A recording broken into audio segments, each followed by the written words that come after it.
호세아는 주전 8세기 BC 8세기 예언자입니다. 그죠? 첫 번째 문서 예언자가 누구죠?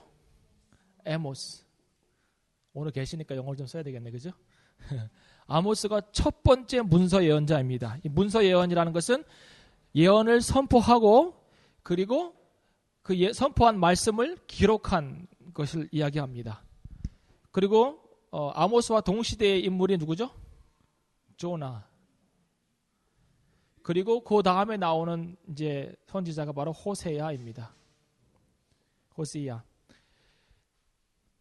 이 세 사람 다 어느 시대 때 예언했냐면 북이스라엘 여로보암 몇 세죠? 여로보암 2세 때 예언을 했던 선지자입니다. 아모스는 타락한 이스라엘 백성들의 사회 정의를 위해서 선포했다면 호세아는 하나님의 사랑과 인애. 이것을 묶어서 뭐라고 그러죠? 헤세드. 예. 헤세드라고 하는 단어가 그렇죠. 그죠? 이것을 강조한 예언자입니다. 특별히 호세아는 자기의 결혼 생활을 통해서 하나님의 언약 관계에 있는 이스라엘 백성들의 언약을 파기하고 불신앙하고 우상을 섬기는 그런 죄악들을 선포했던 그런 예언자입니다. 그래서 첫 번째 아들이 누구였죠? 이스라엘. 두 번째 딸은 로루하마. 로루하마의 뜻은 더 이상 은혜를 입지 못한다는 뜻이고, 그 다음에 세 번째 아들은 로암미, 내 백성이 아니다라고 하는 뜻입니다. 그럼에도 불구하고 하나님은 그들이 돌아오기를 원하시고 회복에 대한 메시지도 주십니다. 이 장에서는 그들이 돌아오지 않는 우상 숭배를 계속해서 해나가는 이유가 뭐냐면 바알과 아세라가 그들에게 먹을 것을 준다고 생각했기 때문입니다. 바알, 아세라. 바알은 남신입니다. 아세라는 여신이고, 이 바알과 동일시됐던 인물이 신이 누구냐면 여호와입니다. 이스라엘 백성은 나중에 혼합주의를 하다가 더 나아가서 무슨 일까지 했냐면 여호와 하나님과 바알을 구분하지 못하고 동일시해버리는 문제까지 발생이 됩니다. 그러면서 2장 5절에 보니까 내가 이런 말 해요. 그죠? 나는 나를 연애하는 자들을 따르리니, 내가 사랑하고 내가 섬기는 바알과 아세라를 따르리니, 그 이유는 뭐냐면 저희가 내 떡과 내 물과 내 양털과 내 삶과 내 기름과 내 술을 내게 준다 하였다라고 얘기합니다. 그러니까 삶에 필요한 모든 요소를 바알과 아세라가 제공한다고 믿었기 때문에 바알과 아세라를 섬겼습니다. 그런데 하나님께서 뭐라고 그랬어요? 8절에 곡식과 새 포도주와 기름은 내가 너에게 준 것 아니냐 그럽니다. 그러니까 하나님께서 아니라 나는 바알과 동일된 인물도 아니고 동일된 신도 아니고 내가 직접 이른 비와 늦은 비를 내려 주어서 너희들이 먹고 산다라고 이야기를 하십니다. 내가 축복의 근원이요, 내가 생명의 근원이요, 내가 너의 삶의 근원인데 너희가 어찌하여 바알과 아세라를 섬기느냐 이야기합니다. 그러면서 지난주에 쭉 공부를 하면서 어디까지 공부를 했냐면 우리가 4장 10절까지 공부를 했습니다. 1장, 2장, 3장은 하나님께서 호세아를 통해서 그의 결혼 생활을 통해서 언약 관계를 깨고 있는 이스라엘 백성들에게 돌아올 것을, 그리고 그들의 언약 관계를 파기한 상태에서 우상 숭배하는 것을 지적하고 하는 것에 초점이 맞춰져 있다면 4장부터는 9가지 정도의 설교라고 그랬습니다. 그죠? 그래서 첫 번째 설교가 4장 1절부터 5장 4절까지라 그랬습니다. 지난주에 우리가 첫 번째 설교도 못 끝내고 이제 시간을 맞췄는데 오늘은 계속해서 할 것입니다. 4장 처음부터 보면은 너희가 이것도 없고 저것도 없고 저것도 없다는 것입니다. 진실도 없고 인애도 없고 하나님을 아는 지식도 없고, 그래서 너희들이 멸망해 가는데 결국은 하나님을 아는 지식이 없기 때문에 10계명에 있는 모든 것들은 거의 다 범하고 사는 거예요. 그죠? 그게 2절에 나오고요. 그리고 6절에서는 내 백성이 지식이 없어서 망하는도다 그랬습니다. 그리고 너희가 아무리 바알과 아세라를 섬겨도 너희는 수여가 많아지지 못하고 배부르지 못할 것이며 너희가 주머니에 수입을 넣어도 그것은 다 셀 거라고 말씀하셨습니다. 그것이 지난주의 이야기고요. 얼마나 타락했었냐면 일반 백성과 제사장의 구분이 없을 정도로 종교가 타락을 했습니다. 그러니까 일반 성도들뿐만 아니라 목회자들까지도 같이 타락해서 그 길을 가는 거죠. 오히려 보면 더 타락할 수도 있습니다. 타락이 왜 되는지 아세요? 오늘 제가 영적 부모에 대해서 이야기했잖아요. 그죠? 영적 부모, 영적 스승. 아까 그러면서 제가 잠깐 얘기했죠. 교회의 대부분의 문제는 목회자들의 문제가 맞다고. 저는 거기에 동의하고 그리고 그렇게 살지 않기 위해서 정말 노력하고 또 깨어 있으려고 하고 만약 제 스스로 제 안에 문제가 있다고 치면은 제가 스스로 그만둬야 될 것 같아요. 왜냐하면 그렇게는 살 수가 없거든요. 왜냐하면 내 혼자의 삶이 아니라 이것은 나와 관계되어 있는 많은 사람들의 삶이기 때문에 그렇습니다. 교회의 문제는, 영적인 타락의 문제는 거의 대부분이 목회자들의 문제입니다. 저는 그렇게 봐요. 물론 성도들도 많이 그 안에 포함되어 있겠죠. 예. 종교가 타락해져 갈 때는 성직자들의 문제예요. 중세시대에 오랜 기간 동안 영적인 암흑기가 있었습니다. 왜 그래요? 성직자들이 타락한 거예요. 성직자들이. 면죄부 왜 팔았어요? 자기들 배부르려고 파는 거예요. 베드로 성당 짓고 이런 건축 사업 하려고 그것 다 파는 거예요. 이거 사면 천국 갈 수 있다는 거예요. 예. 왜 그래요? 성직자들이 그런 생각을 하고 있는 거예요. 그 시대에. 오늘날 우리 시대도 마찬가지예요. 그러니까 타락해가는 것을 바라보면 성직자와 평신도가 구분이 없을 정도로 타락해져 갑니다. 우리 시대에. 11절을 보세요. 이제 영적인 혼합주의 그리고 영적인 타락 이런 것들의 근본적인 원인을 이제 호세아가 이야기하고 있는데요. 11절에 보세요. 음행과 묵은 포도주와 새 포도주가 마음을 빼앗느니라 그랬습니다. 여러분, 마음을 빼앗는 것이 뭐예요? 마음을 빼앗는 것이 뭐예요? 음행이 뭐예요? 묵은 포도주와 새 포도주가 뭐예요? 우상 숭배의 행위들이에요. 이것들이 성도들의 마음을 뺏어가는 거예요. 마음을 빼앗는 게 뭐예요? 12절에 잘 나와 있어요. 내 백성이 나무를 향하여 묻고 그 막대기는 저희에게 고하나니 이는 저희가 음란한 마음에 미혹되어 그랬습니다. 마음을 빼앗기는 것은 미혹됨 때문에 그렇습니다. 여러분, 우리의 마음을 빼앗는 것이 얼마나 많이 있습니까? 이 세상 가운데. 하나님 외에 내 마음을 계속해서 빼앗아가는 것들이 얼마나 많이 있습니까? 그것들이 끊임없이 미혹합니다. 거기에 마음을 두면 하나님을 잘 섬길 수가 없습니다. 그래서 제가 늘 그러잖아요. 성도는 마음을 잘 지켜야 합니다. Take every thought captive to make it obedient to Christ. 생각이 자꾸 나눠지잖아요. 마음이 나눠지잖아요. 그 나눠지는 마음들을 자꾸 끌어와가지고 묶어서 하나님의 법 앞에 복종시키는 훈련을 자꾸 해야 됩니다. 그렇지 않고서는 마음이 빼앗기는 대로 자꾸 나아갈 수밖에 없습니다. 고멜이 왜 나가는 거예요? 다른 남자 연애하러 가는 거예요. 그 남자가 다른 우상이에요. 성도들이 왜 다른 거 찾아요? 성도들이 왜 다른 거 봐요? 이렇게? 예? 섬긴다는 게 뭐예요? 섬긴다는 게 제가 그랬잖아요. 파나라고 하는 단어인데 그것은 무언가를 바라보는 게 섬기는 거예요. 오늘 내가 바라보는 게 내가 섬기는 거거든요. 오늘 내가 하나님 바라보고 있는가 아니면 다른 거 바라보면서 거기에 소망을 두고 있는가 잘 생각해 봐야 돼요. 그런데 그것이 마음을 빼앗기는 거예요. 사랑은 움직이는 거야 그러잖아요. 선전에서. 왜 움직였을까요? 마음을 빼앗긴 거예요. 그 새로운 남자한테, 김 실장한테. 자기 남자친구는 좋긴 한데 이게 능력이 없네. 근데 새로운 김 실장을 보니까 이게 인텔리전트하고 해외에서 유학을 하고 왔는데 키도 훤칠하고 인물도 번질라고 돈도 잘 벌고 거기다 매너까지 좋아. 김 실장이 누구냐고요? 저도 몰라요.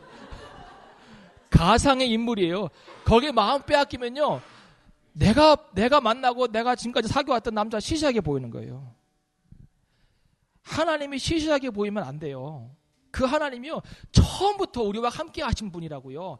하나님께서 계속 말씀하시는 게 뭐예요? 내가 너희를 애굽에서 끌어온 그 하나님 아니냐. 내가 너희가 어려울 때 돕고 힘들 때 너희를 이끌어왔으며 내가 너희에게 생명을 주고 내가 너희에게 구원을 준 그 하나님 아니냐. 계속 그 얘기하세요. 하나님께서.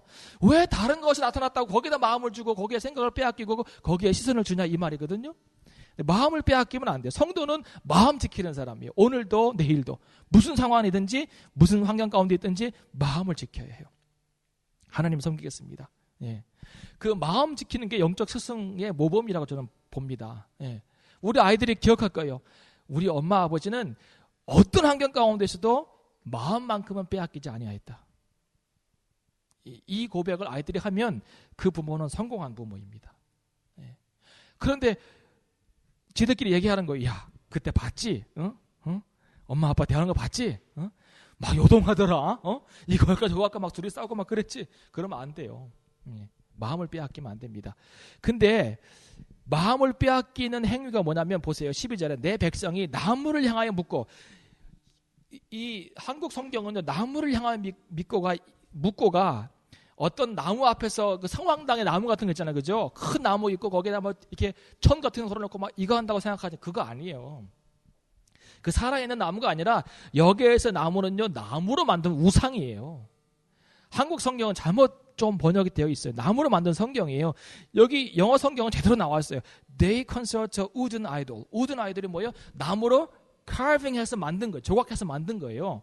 자, 성경은 끊임없이 새겨 만든 우상과 주도해서 만든 우상이 형편없다는 것을 끊임없이 얘기합니다. 보세요. 예레미야 10장을 보세요. 성경책을 딱 갈피해놓고 예레미야 10장 1절에서 5절.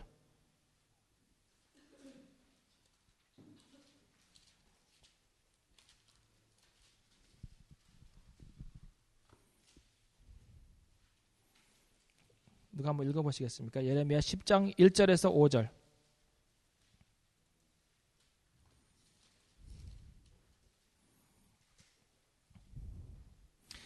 제가 읽을게요. 이스라엘 집이여, 여호와께서 너희에게 이르시는 말씀을 들을지어다. 여호와께서 이같이 말씀하시되 열방의 길을 배우지 말라. 열방인은 하늘의 징조를 두려워하거니와 너희는 그것을 두려워 말라. 열방의 규례는 헛된 것이라. 그 위하는 것은 살림에서 벤 나무요, 공장의 손이 도끼로 만든 것이라. 그들이 은과 금으로 그것을 꾸미고 못과 장도리로 그것을 든든히 하여 요동치 않게 하나니 그것이 갈린 기둥 같아서 말도 못하며 걸어다니지 못하므로 사람에게 매임을 입느니라. 그것이 화를 주거나 복을 주지 못하냐니 너희는 두려워 말라 하였느니라. 그랬습니다. 걷지도 못하고 사람이 만들어 놓은 거예요. 걷지도 못하고 말도 못하고, 그리고 오히려 이것이 복과 화를 주는 것이 아니라 오히려 이것이 사람에게 매해요. 왜 그래요? 사람이 갖다 놓으면 거기 있어야 돼. 이거는 사람이 파괴하면 무너지는 것이고 사람이 태우면 타는 거예요. 오히려 사람에게 매임받는 것이 사람이 만든 우상이라고요. 근데 그 앞에서 뭐예요? 절하고 묻고 하는 거예요. 마음을 빼앗기면 우리에게 아무것도 도움을 주지 않는 것에 가서 묻고 구하고 한다고요. 늘 그러잖아. 우상숭배 개념이 현대인의 삶 속에서는 바뀌었습니다. 전에는 내가 섬기는 게 우상이었어요. 내가 절하고 내가 종교 행위로 하는 게 우상이었습니다. 근데 지금은 내가 사랑하는 모든 것이 우상이 됩니다. 예. 그런 개념에서 보면 내가 사랑하는 것이, 내가 하나님보다 사랑하는 것이 우상이 된다고 치면 그거 나한테 아무런 도움이 안 되는 거거든요. 근데 거기에 가서 내가 마음을 빼앗겨 살고 있습니다. 나무를 향하여 묻고 그 막대기는 저희에게 구하나니. 이 막대기가 어떤 막대기일까요? 왜 막대기에게 구한다고 그랬을까요? 이 막대기는요, 선택을 위한 나무예요. 선택을 위한 나무. 이 딱 세워놓고 이렇게, 요거네? 이거 할 때 쓰는 막대기예요. 그러니까 나무 우상에게 절하고 막대기 세워놓고 점을 치는 거예요. 예. 거기에 마음이 빼앗기고 그것을 믿는다는 거죠. 하나님을 신뢰하지 않고 하나님의 뜻을 구하고 하나님께서 말씀하신 걸 듣고 그래서 그 뜻대로 행하는 것이 아니라 우상에게 묻고 점을 치는 도구를 통하여서 선택을 하고 살아가는 겁니다. 저희에게 구하는 이는 저희가 음란한 마음에 미혹되어 그 하나님의 수화를 음란하듯이 떠났습니다. 13절은 그들이 우상 숭배하는 이야기를 쭉 이야기해 줍니다. 저희가 산꼭대기에 제사를 드리며 작은 산 위에서 분향하되 참나무와 버드나무와 상수나무 아래에서 하니 이는 그 나무 그늘이 아름다움이라. 그러므로 너희 딸들이 행음하며 너희 며느리들이 간음을 행하는도다. 너희 딸들이 행음하며 너희 며느리들이 간음하여도 내가 벌하지 아니하리니 이는 남자들도 창기와 함께 나아가며 음부와 함께 희생을 드림이라. 하나님께서 그냥 놔두시는 거예요. 예. 내가 벌하지 않는다는 이야기를 하고 있습니다. 왜냐하면 여자들도 그러고 며느리들도 그러고 남자들도 그러고 모든 사람들이 다 그렇게 지금 살고 있어요. 그래서 하나님께서 벌하지 않겠다는 거예요. 여러분, 하나님의 징계가 임하면 그것은 아직까지 사랑이 남아있는 거예요. 그죠? 그런데 벌하지 않고 내어버려 두는 것은 그것은요, 이제 하나님은 더 이상 관여하지 않겠다는 거예요. 로마서 1장을 보시면 이 말씀이 아주 자세히 기록되어 있습니다. 로마서 1장 24절.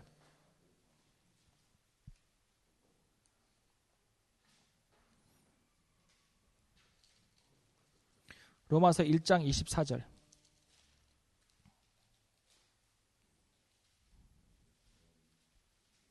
여기서 뭐라 그래요? 그러므로 그 앞절까지는 계속해서 이런저런 그 하나님 앞에서 범죄하는 행위들을 잘 기록하고 있습니다. 우상 숭배에 대한 이야기도 하고 있어요. 그리고 24절에 뭐라 그럽니까? 그러므로 하나님께서 저희를 마음의 정욕대로 더러움에 내어버려 두사. 26절 보세요. 이를 인하여 하나님께서 저희를 부끄러운 욕심에 내어버려 두셨으니. 28절 보세요. 또한 저희가 마음에 하나님 두기를 싫어하며 하나님께서 저희를 그 상실한 마음대로 내어버려 두사. 그 마음에 하나님 두기를 싫어하니까 하나님께서 그냥 내어두시는 거예요. 범죄할지라도 벌하지 아니하시고 내어버려 두시는 거예요. 이것이요 가장 가혹한 형벌입니다. 차라리 때려서 돌이켜서 그들을 하나님 앞에 다시 세우시면 그것이 은혜이고 사랑일 수 있는데 하나님께서 그냥 내어버려 두신다는 의미입니다. 하나님께서 굉장히 실망하신 거죠. 11절을 보세요. 15절. 이스라엘아 너는 행음하여도 유다는 범죄하지 말아야 할 것이라. 이제 이스라엘에 대한 선포를 이야기하면서 그 예언이 유다까지 확대되고 있는데 유다는 범죄치 말아야 한다는 거예요. 너희는 길갈로 가지 말며 벳아웬으로 올라가지 말며 이런 얘기합니다. 우리가 아모스 공부할 때 두 가지 얘기했죠. 길갈로 가지 말고 어디로 가지 말라고요? 벳엘로 가지 말라고 그랬잖아요. 예. 길갈로 가지 말고 베델로 가지 말라고 아모스가 그랬잖아요. 그죠? 근데 동시대 예언하는 호세아도 길갈로 가지 말고 호세아는 베델 대신 벳아웬이라고 합니다. 베델과 벳아웬은요 같은 동네예요. 그런데 아모스는 베델이라고 부르고 있고 호세아는 벳아웬이라고 부르고 있습니다. 아모스와 호세아의 차이가 한 20년 난다고 치면 아모스는 아직까지 베델로 보고 있지만 호세아는 벳아웬으로 보고 있는 거예요. 길갈은 우리가 잘 알다시피 이스라엘 백성들이 가나안 땅에 들어와가지고 12도를 세우고 거기에서 하나님께서 우리의 수치가 모두 굴러갔다고 하면서 그것을 기념한 6월절을 세운 데가 길갈이거든요. 하나의 어떤 종교적인 이정표가 되고 베델은 여로보암이 북이스라엘을 세우면서 금송아지 우상을 만들고 금송아지 우상을 숭배하도록 만든 곳이 바로 베델입니다. 여로보암의 문제는 뭐냐면 이제 더 이상 예루살렘으로 내려갈 필요가 없다 이 말이에요. 종교 행위하러 예루살렘을 가지 말고 베델에서 금송아지를 섬기면 된다 이 말이에요. 그래서 이스라엘 백성들이 예루살렘으로 내려가지 못하겠습니다. 자, 그럼 베델은 무슨 뜻인가요? 베델은 하나님의 집입니다. 벳아웬은 무슨 뜻일까요? 벳은 집이에요. 그죠? 아웬은 wickedness.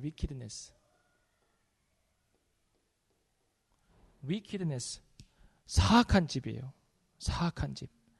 지금 호세아의 시각에서 바라보면 야곱이 만나서 하나님의 집이라고 불렀던 그 베델은 하나님의 집이 더 이상 아니라는 거예요.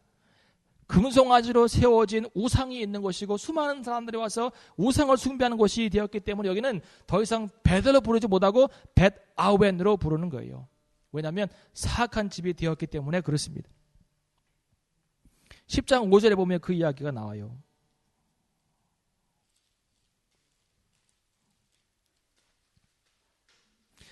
10장 5절 보세요.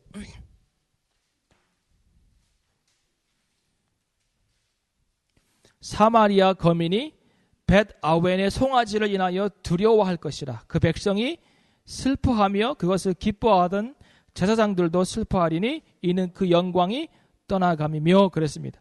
벳 아웬에 뭐가 있다고요? 송아지 우상이. 예, 그 송아지 우상과 그것을 숭배하는 수많은 사람들 때문에 더 이상 하나님의 집이 아니라 사악한 집으로 베델이 바뀌어감을 호세아가 이야기하고 있습니다. 그러면서 이스라엘 백성들이 얼마나 완강한지, 우상 숭배하면서 하나님께 돌아오지 않는 그 모습이 얼마나 완강한지 암소의 완강함으로 비유하고 있습니다.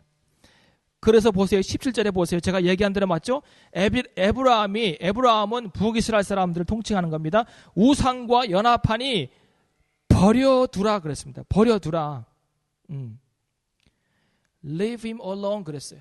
그 버려두는 것이 얼마나 무서운 형벌인지 우리는 알아야 해요. 하나님께서 간섭하시고 그리고 잘못된 것을 회개케 하시고 그리고 돌이키게 하시는 것은 은혜예요. 정말. 그런데 하나님께서 저들의 우상과 연합하였기 때문에 그냥 내버려 두라고 하십니다. 그래서 18절에는 방백들이 수치를 당하고 19절에는 바람이 그 날개로 저를 쌌나니 저희가 그 재물로 인하여 수치를 당하리라 그랬습니다. 바람이 그 날개로 저희를 쌌다는 게 뭐예요? 바람의 날개로 저희를 쌌어요. 이게 뭘까요? 흩어지는 거예요. 흩어지는 거예요. 바람에 의해서 흩어지는 거예요. 여러분 에스에게 하나님께서 특별한 것을 많이 말씀하셨는데 그 중에 한 가지는 너희 머리카락을 잘라서 3분의 1은 불에 태우고 3분의 1은 칼로 치고 3분의 1은 바람에 날려보내라고 그랬습니다. 그 뜻이 뭔지 아세요? 이스라엘 백성들 남은 자들의 3분의 1은 불이 타는 것처럼 불탈 것이고 또 3분의 1은 머리카락에 칼에 맞는 것처럼 칼에 맞아 죽을 것이고 나머지 3분의 1은 머리카락에 바람에 날리는 것처럼 흩어진다는 거예요. 예. 바람이 그 날개로 저희를 쌌다는 것은 이제 거부할 수 없을 정도의 큰 힘으로 저들은 흩어지게 된다는 겁니다. 그리고 그 재물로 인하여 수치를 당하니라. 우상에게 드려진 재물이 축복을 주기는커녕 심판의 정당한 증거물이 된다는 거예요. 그들이 우상에게 재물을 왜 드렸어요? 재물을 드린 이유는 이 재물 때문에 우상이 자기를 축복한다고 생각하고 재물을 드렸잖아요. 그죠? 그런데 하나님께서 보기에는 그들이 드린 재물이 그들이 우상 숭배했다고 하는 증거물이 되고 그것 때문에 심판을 받게 된다는 얘기예요. 그러니까 신앙생활을 잘해야 해요.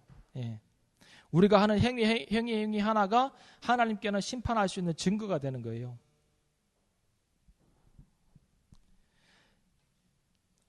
5장을 들어갑니다. 5장 이제 4절까지가 첫 번째 설교의 마지막입니다. 제사장들아 이를 들으라. 이스라엘 족속들아 깨달으라. 왕족들아 귀를 기울이라. 너희에게 심판이 있나니 너희가 미스바에서 올무가 되며 다볼 위에서 친 그물이 됨이라 그랬습니다.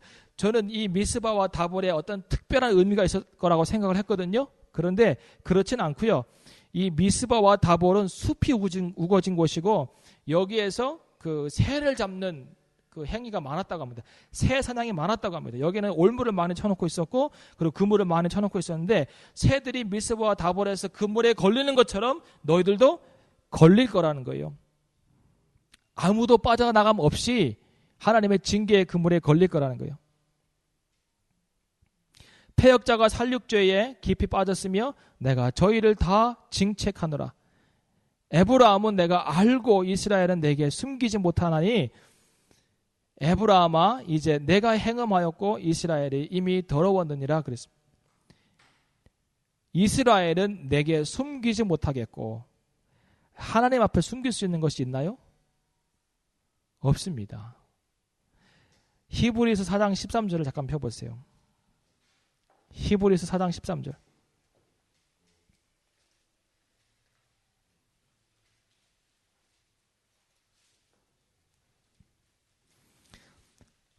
(4장 12절부터) 보면 하나님의 말씀은 살았고 운동력이 있어 좌우에 날선 어떤 검보다 예리하여 혼과 영과 및 관절과 골수를 찔러 쪼개기까지 하며 또 마음의 생각과 뜻을 감찰하나니, 자 보세요. 지으신 것이 하나라도 그 앞에 나타나지 않음이 없고 오직 만물이 우리를 상관하시는 자의 눈앞에 벌거벗은 것 같이 드러나느니라 그랬습니다. 하나님 앞에 드러나지 않는 것이 없습니다. 완전 범죄했을 것 같아요? 없어요. 내가 사람은 속일 수 있고 내 옆에 있는 사람은 속일 수 있지만 하나님께서 내 중심을 보시기 때문에 그 앞에서 드러나지 않는 것은 하나도 없습니다. 네. 저희의 행위가 4절입니다. 저희의 행위가 저희로 자기 하나님에게 돌아가지 못하게 하나니 이게 무서운 거예요. 저들의 행위가 저들로 하여금 하나님께로 돌아가지 못하게 하고 있어요. 빨리 깨닫고 돌아와야 되는데 내가 지속적으로 하고 있는 그 행위가 나를 붙잡고 나를 놔두지 않는 거예요. 이는 음란한 마음이 그 속에 있어 여호와를 알지 못하는 까닭이라 그랬습니다. 음란한 마음. 로마서에 보면 죄의 종에 된 사람은 하나님을 알지 못한다고 그랬습니다. 죄의 종. 음란한 마음이 그 속에 가득 차 있기 때문에 여호와를 알지 못하는 거예요. 그런데 지혜로운 사람은 빨리 여호와를 깨닫고 용서하시는 하나님을 깨닫고 자기 행위가 자기를 붙잡을지라도 그걸 끊고 하나님께로 돌아와야 합니다. 그 사람이 누구예요? 그 사람이 탕자예요. 탕자. 탕자는 자기가 멀리 가서 자기의 재산을 모두 다 허비하고 그래서 이제 남은 것이 없게 되었습니다. 그때에 무슨 생각해요? 이 사람은 두 가지 중에 하나 선택해야 돼요. 거기서 죽을 것인지 아니면 아버지께로 돌아갈 것인지. 미련한 사람은 어떤 사람이냐면 자기가 했던 행동 때문에 못 돌아가는 거예요. 자기가 한 행동이 자꾸 자기를 붙잡고 있는 거예요.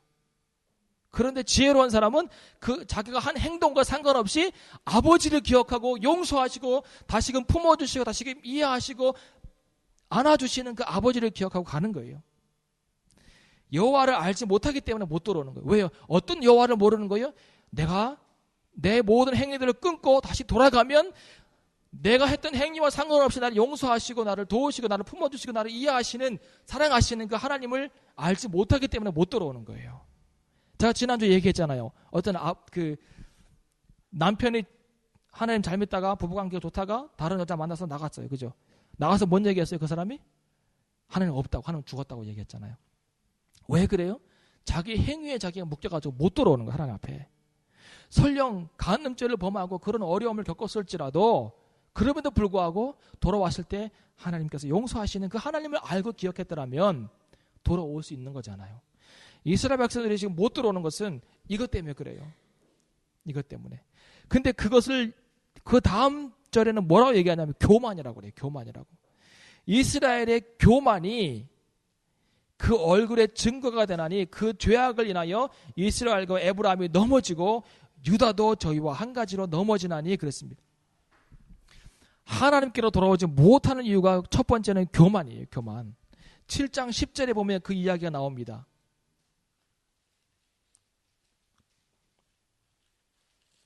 7장 10절에 보세요. 이스라엘의 교만은 그 얼굴의 증거가 되나니 저희가 이 모든 일을 당하여도 그 하나님 여호와께로 돌아오지 아니하며 구하지 아니하는도다 그랬습니다. 교만.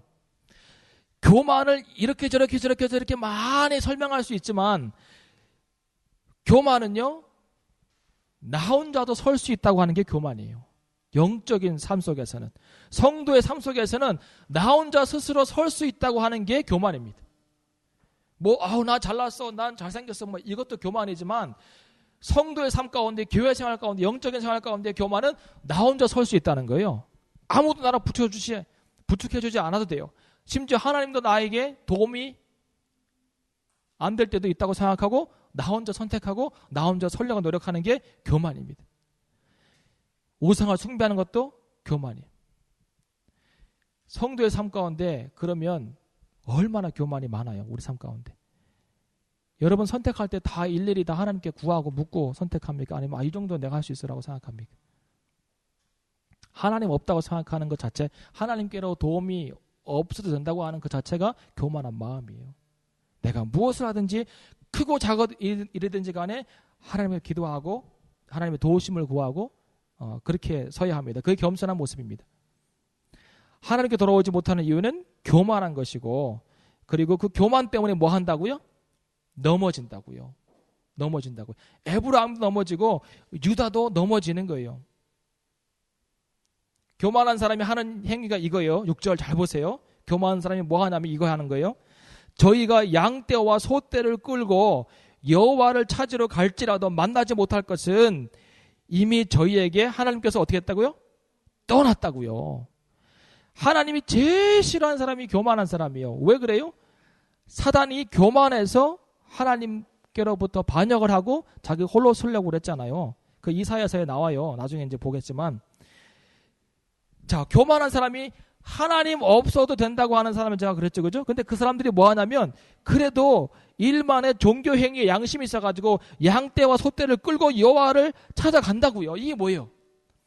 삶 속에서는 월요일부터 토요일 저녁까지는 전혀 하나님 생각 없어요. 하나님 찾지도 않아. 말씀에 대한 배고픔도 없어요. 그냥 순간순간마다 내 본능이 이끄는 대로 살아가는 거예요. 그리고는 주일날 뭐예요? 양떼 끌고 소떼 끌고 오는 거예요. 왜요? 종교 행위 하려. 이게 교만한 사람이에요. 교만한 것은 막 우리는 생각하기에 막 콧대 놓고 막 그거는 그냥 우리가 일상적으로 생각하는 교만이고, 신앙생활 속에서 하나님과의 관계 안에서 교만은요, 하나님 생각 안 하는 게 교만이에요. 왜 생각 안 하겠어요? 그분이 도움이 안 되니까, 내 삶 가운데. 왜냐하면 왜 도움이 안 돼요? 내가 다 하니까. 그런데요, 일만의 신앙의 어떤 책임감이 있어가지고 주일날 교회는 온다고요. 종교 행위는 해요. 근데 하나님 뭐라 그래요? 내가 떠났다는 거예요. 떠났다는 거예요. 왜 떠났을까요? 하나님께서 왜 떠났을까요? 아니, 필요 없다고 하는데 남아있을 이유가 뭐 있어요? 그렇잖아요. 더부살이 하는 것만큼 힘든 게 없어요. 하나님을 더부살이로 만들어 놓으면 하나님은 그거 어떻게 계시겠어요? 얘야, 나 얘기 좀 하고 싶다. 얘기해도 좀 가만히 있어. 귀찮아 죽겠네 진짜. 얘야, 내가 보건데 얘는 이건 이렇게 하는 게 좋을 것 같은데, 진짜 누굴 바보로 하나? 오해하지 마세요. 내가 다 하는 거예요. 그럼 하나님 왜 거기 뭐하러 계시겠어요? 내 삶 가운데. 하나님 옷이 없어서 예배할 때만 내 삶 가운데 오셔가지고 나를 변화시켜 주시고 나를 다스려 주시고 막 예배할 때만 이런 고백하고 끝나고 난 다음에 교회 문 나가고부터는 다 내 생각, 내 마음대로, 내 생각대로, 내 주관대로, 내 경험대로, 내 판단대로 살고 판단하고 선택하고 하면은 하나님 어디 계신 거예요 도대체? 그래서 주일날 나와서는 하나님 아직도 계신가요? 생각하고 예배하고. 그게 뭐냐면 교만한 사람들이 전혀 하나님 생각하지 않고 있다가 주일날만 되면 종교행위 할 때만 양떼와 소떼를 끌고 오는 거예요. 이제 뭐 하기 위해서? 종교행위 지키기 위해서 오는 거죠. 그 모습이 7절에 어떻게 묘사됐냐면 이렇게 묘사되어 있어요. 저희가 여호와께 정조를 지키지 아니하고 그랬어요. 정조가 뭐예요? 조선시대 우리 어머니들은요 은장도로도 품고 있었잖아요. 그죠? 여기다 이렇게. 누가 나를 오면은 내가 그놈을 못 지을지언정 나는 내가 내 정조를 지켜 내가 죽으리라. 아니, 성도의 신앙이 이 조선시대 여인보다 못해 진짜. 결단이.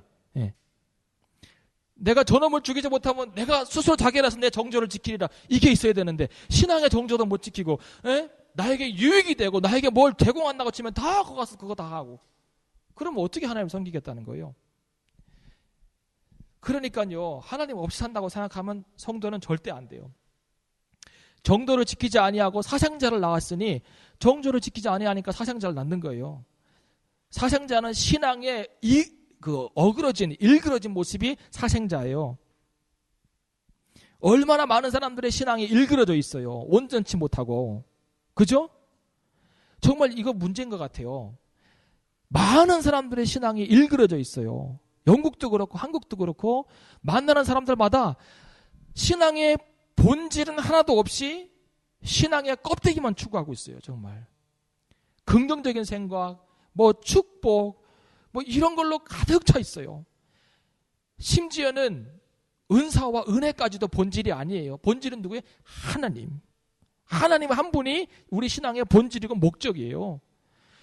너무 그분이 주신 은혜만 추구해도 안 돼요. 하나님 오시면 은혜 충만해져요. 하나님 오시면 성령 충만해져요. 하나님 만나면 말씀 충만해지고요. 기쁨 충만해지고요. 다 충만해져요. 하나님 오셔서 나를 다스리기 시작하시면. 그런데 우리는 기쁨 충만의 소스를 구해. 그 에센스가 하나님인데. 그렇잖아요. 네. 그러니까 사생아 낳는 거예요. 사생아는 우리 신앙의 그 일그러진 거, 그러니까 영어로 말하면 디스토팅 된 거예요.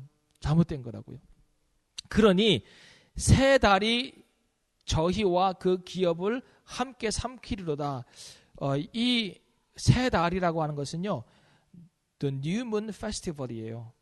그 이사야 1장 13절을 펴보세요. 이거를 좀 잘 해석을 해야 되는데, 이사야 1장 13절에서 14절.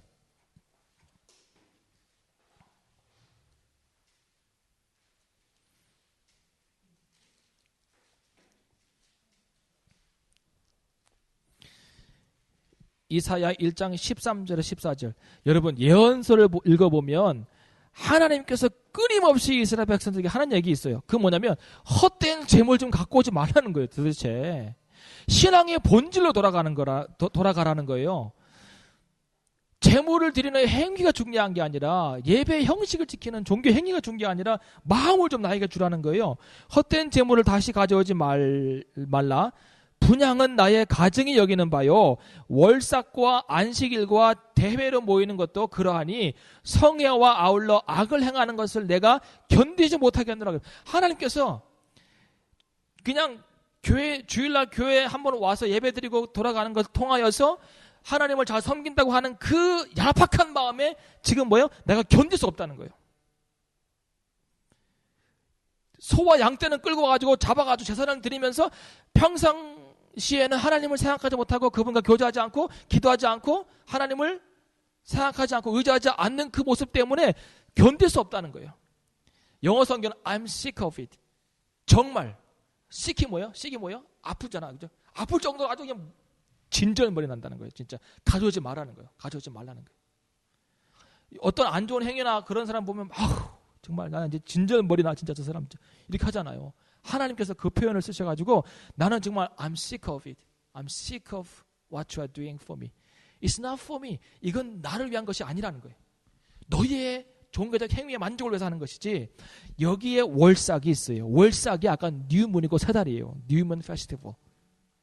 그러면 이 월삭 뉴문 페스티벌이 너희를 삼킨다는 말이 뭐예요? 이거 뭘까요? 이것만 해결하고 마칩시다. 그 뉴문 페스티벌이 너희와 그 기업을 함께 삼킨다고 하는 말이 뭐예요? 뭘까요? 잘못된 종교 행위로 하나님을 섬긴다고는 그런 만족감? 예? 종교 행위만 빠져있는 형식주의? 예? 그 영어로는 religious formality, religious formality. 종교적 형식에서 사로잡혀 있으면 거기에 빠져서 너희가 죽는다는 거예요. 세 달만 멘션하지 않고 안식일과 대회와 이런 것까지 같이 써놨으면 더 쉽게 이해했겠지만 그럼에도 불구하고 우리가 이해할 수 있습니다. 세 달이 저희와 그 기업을 함께 삼키리로다. 그 이스라엘 백성뿐만 아니라 그들이 하고 있는 모든 일까지 다 무너지게 한다는 거예요. 무엇이요? 종교적 형식주의와 하나님을 섬기지 않는 영적인 혼합주의가 그렇다는 거예요. 5장 5절부터 6장 3절까지는 인간의 교만에 대한 지적을 하고 있습니다. 하나님께서.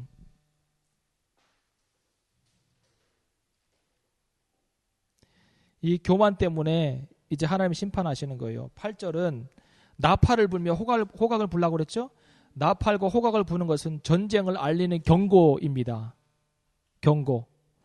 이 전쟁이 뭐예요? 이제 한 나라 아수르가 와서 너희를 붙잡아 갈 것이고, 그리고 그 전쟁을 통해서 너희는 죽게 될 것이며 포로로 끌려갈 것이며 하나님의 심판과 징계를 받게 된다는 거예요. 교만이 이렇게 무섭습니다. 네. 시간 다 되었어요. 45분.